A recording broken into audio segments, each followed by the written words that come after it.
ঈদকে সামনে রেখে ধোয়া মোছার কাজ যেন শেষ হচ্ছে না। আসসালামু আলাইকুম এভরিওয়ান, সবাই কেমন আছেন? আশা করি সবাই অনেক ভালো আছেন। আল্লাহ তাআলার অশেষ রহমতে আমরাও ভালো আছি। লাইফস্টাইল অফ আফরোজা চ্যানেলে আরেকটি নতুন ব্লগ নিয়ে আপনাদের মাঝে চলে এসেছি। তো আজকের ভিডিওটি আশা করছি আপনাদের সবার ভালো লাগবে। কাছে দূরে দেশ ও দেশের বাইরে যে যেখান থেকে ভিডিওটি দেখছেন সবাইকে জানাই অসংখ্য অসংখ্য ধন্যবাদ। তো এটা হচ্ছে সকাল 10টা সাড়ে 10টার দিকে ভিডিওটা করেছি, সকালে নাস্তা শেষ করে। তো এই ঘরটা মুছে নিচ্ছিলাম, মানে যে ঘরে আমার মেয়ে হচ্ছে পড়াশোনা করে। তো সেই রুমের একটু হচ্ছে ঝুলগুলো ঝেড়ে নিচ্ছিলাম। আর কয়েকদিন থেকে তো দেখতেছেন এই কাজ সেই কাজ, ধোয়া মোছা তো করতেছি। আসলে এটা শুধু ঈদের জন্য না, প্রতিদিন তো আমাদের এই ধোয়া মোছার কাজ থাকে। তাছাড়াও ঈদের জন্য একটু বেশি ধোয়া মোছার কাজ পড়ে গেছে আর কি। তো এদিকে হচ্ছে যে ঘরের ঝুল টুল ঝাড়াই হয়, তারপরে ওই যে যখন ঝড় ওঠে, এখন তো সব ঝড়ের সময়, বৃষ্টির সময় দেখা যাচ্ছে যে ঝড় উঠলে তখন কিন্তু বাতাসের সাহায্যে এদিক ওদিক দিয়ে কিন্তু ধুলা চলেই আসে, আর সেই ধুলো থেকেই কিন্তু ঝুলের সৃষ্টি হয় আর কি। তো ভিডিওটি দেখতে দেখতে যারা এ পর্যন্ত চলে এসেছেন, প্রতিদিনের মতো ছোট্ট একটা রিকোয়েস্ট, প্লিজ আমার ভিডিওতে একটি লাইক দিয়ে দেখা শুরু করবেন। আপনাদের একটি লাইক, একটি কমেন্ট আমার কাছে অনেক মূল্যবান। আমাদের কাছে ক্রিয়েটর দ্বারা আমরা ছোট ছোট ইউটিউবার, তো প্লিজ একটি লাইক দিয়ে ভিডিওটি কন্টিনিউ করবেন। আর এদিকে আমি তো ঝুল টুল ঝেড়ে নিয়ে বিছানা চাদরটা আমি গতকালই ধুয়ে দিয়েছিলাম। তারপরে আবার হচ্ছে ঝুল তেমন ছিল না, দুটো একটা ঝুল চোখে পড়লো, তাই একটু হচ্ছে ঝেড়ে নিলাম আর কি। আর এই রুমের হচ্ছে যে ঝুল ঝেড়ে তারপরে তো আমি মেঝেটাও একটু ঝাড়ু দিয়ে নিচ্ছিলাম। আসলে সকালবেলা একবার ঝাড়ু দিয়েছি, তারপরে ঝুল ঝাড়লে কিন্তু আবার একটু ঝুল টুল পড়ে আর কি। তো সে কারণে আর তো ওই যে বললাম, ধুলার শেষ নেই, ধুলা তো এদিক ওদিক দিয়ে আসতে থাকে। আর খিসখিস করলে না আমার একদমই ভালো লাগে না, ঘরবাড়ি খিসখিস দেখতে। তো যাই হোক, তো ঘরটা পরিষ্কার করে ঝাড়ু দিয়ে নিচ্ছিলাম।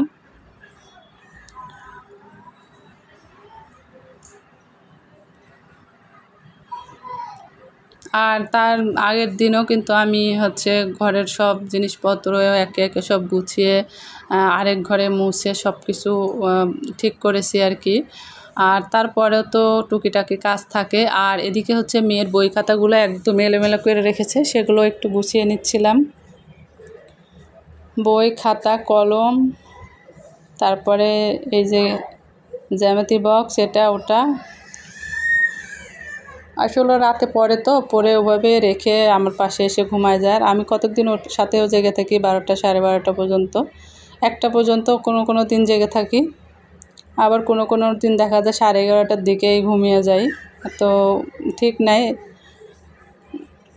আর এদিকে হচ্ছে ঘর বাড়ি মুছে পরিষ্কার করে একটু মুখ ক্লিন করে নেব। তো হচ্ছে সাবান দিয়ে মুখ হাত ধুয়ে এসে একটু ফেসিয়াল করছিলাম মুখে। আর ফেসিয়ালটা করা শেষ করে এদিকে হচ্ছে মেয়েকে লেবু শরবত করে দেব, আমিও খাবো আর কি। তো হাত পরিষ্কার করে ধুয়ে এসে আবারও তো লেবু শরবতটা করতেছি। আসলে কয়েকদিন থেকে ওর হচ্ছে চোখের নিচে মাংস লাফাচ্ছে। এখন কেন এরকম হচ্ছে, তো আমি মনে করেছি যে এমনিতে সাধারণত যে আমাদের যেরকম গোশ লাফায় বা চোখের পাপড়ির দিকে লাফায়, এমনিতে অল্প সময়ের জন্য কিন্তু লাফায়। তখন কিন্তু আমার মা, নানি, দাদিরা কিন্তু এগুলো বলে যে চোখের পাপড়ি লাফালে নাকি, মাংস লাফালে নাকি অসুখ হয়। তো আমি সেটাই মনে করেছিলাম। ও আমাকে যখন বলে, তারপরে আমি বিষয়টা আর খেয়াল অতটা গুরুত্ব দিইনি। তারপরে দেখতেছি যে 3 দিন ধরে শুধু এক জায়গায় লাফাতে আছে, চোখের পাপড়ি না, চোখের নিচে, আঁখের নিচে যে জায়গাটা। আর যেহেতু তো আর প্রবলেম আছে, সে কারণে একটু টেনশানও হচ্ছে যে কেন এমন হচ্ছে। তো এদিকে হচ্ছে যে এক জায়গায় আমার বড় আপুর সাথে কথা বললাম, যেহেতু ইয়াতে জব করে। তো বললো যে হচ্ছে যে ওর হাইট অনুযায়ী পানি কমে গেছে শরীরে, তারপরে ওর তো ভিটামিন ডি এর সমস্যা আছে, সেটার জন্য অনেক চিকিৎসা নেওয়া হয়েছে। তো হচ্ছে ওকে বেশি বেশি পানি খাওয়ার কথা বললো। আর হচ্ছে চোখের ওইখানে কোনো একটা কাপড় ভিজিয়ে ধরে রাখার কথা বললো চোখের ওইখানে। তো ধরে রাখার পর কিছুক্ষণ একটু কমছিল, কিন্তু তারপরেও কমতেছে না। তো ভাবতেছি যে ডক্টরের কাছে নিয়ে যাব আবার। যেহেতু চোখের ডক্টর দিয়ে দুবার দেখানো হয়েছে, ইতিমধ্যে ও তো চশমা ব্যবহার করে। এখন অন্য কোনো কারণে হচ্ছে কিনা, কিসের জন্য হচ্ছে।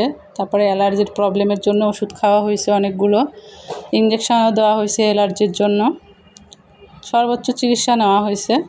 এখন কোন কারণে কি হচ্ছে এজন্য ভাবতেছি ডক্টরের কাছে যাব। তো যাই হোক, আপনাদের সাথে কথা বলতে বলতে তো হচ্ছে মেয়েকে শরবত দিয়ে দিলাম, আমিও খেয়ে নিলাম। তারপরে এর ভিতরে আর কোনো ভিডিও করিনি, এটা হচ্ছে রাতের ভিডিও। তো রাত্রে আসলে আমি মূলত বেশি রান্না করি না, হঠাৎ এক আধ দিন দেখা যায় যে দুপুরে হালকা পাতলা রান্না হলে সেদিন রাত্রে একটু রান্না করতে হয়। এদিকে আমি ঢ্যাঁড়সটা ভাজি করে নিচ্ছি। আর ঢ্যাঁড়স ভাজি এরকমভাবে কিন্তু আমি হচ্ছে করিনি একদিনও, ফার্স্ট টাইম। মানে যে এরকমভাবে পেছলা করে কেটে নিয়ে হচ্ছে ভাজি করতেছি। তো ঢ্যাঁড়সটা অনেক কষি আর জালি ছিল, খুবই ভালো ছিল, এই জন্য এভাবে নিলাম। আর অনেকের দেখি এভাবে ভাজি করে, তো আমি এভাবে আজকে একটু ট্রাই করতেছি। তো আমার চ্যানেলে ইতিমধ্যে যদি কোনো নতুন আপু ভাইয়া ভিজিট করে থাকেন, তাহলে প্লিজ আমার ভিডিওটি যদি কোথাও ভালো লাগে থাকে একটি লাইক করে দিবেন।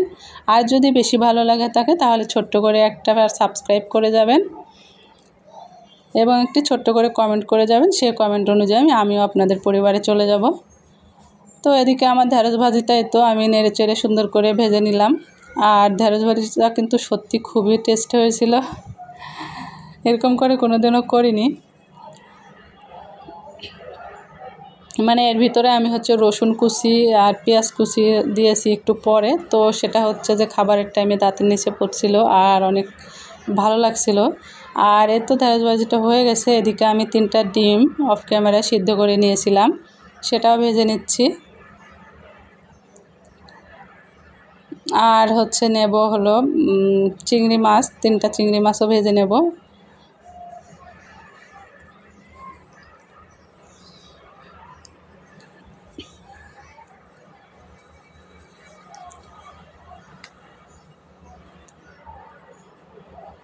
তো ডিমটা তো ভাজা হয়ে গেছে। আর এভাবে ডিমটা ভাজি খেতে আমার কিন্তু অনেকটাই ভালো লাগে।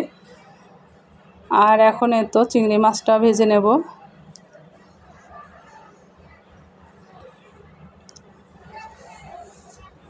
তো আমি একদম ভিডিওর শেষ পর্যায়ে চলে এসেছি। আমার কথার মাঝে কোনো যদি ভুল ত্রুটি হয়ে থাকে তাহলে প্লিজ ক্ষমা সুন্দর দৃষ্টিতে দেখবেন। আমি যদি কাউকে আমার কথার মাধ্যমে কষ্ট দিয়ে থাকি তাহলে ক্ষমা সুন্দর দৃষ্টিতে দেখবেন। আর আজকের ভিডিওটি এ পর্যন্তই। পরবর্তী আরেকটি নতুন দিনে নতুন আরেকটি ভিডিও নিয়ে আপনাদের মাঝে চলে আসব। সে পর্যন্ত সবাই ভালো থাকবেন, সুস্থ থাকবেন এবং আমার জন্য দোয়া করবেন। আপনাদের জন্য অনেক অনেক দোয়া থাকবে। আল্লাহ হাফেজ।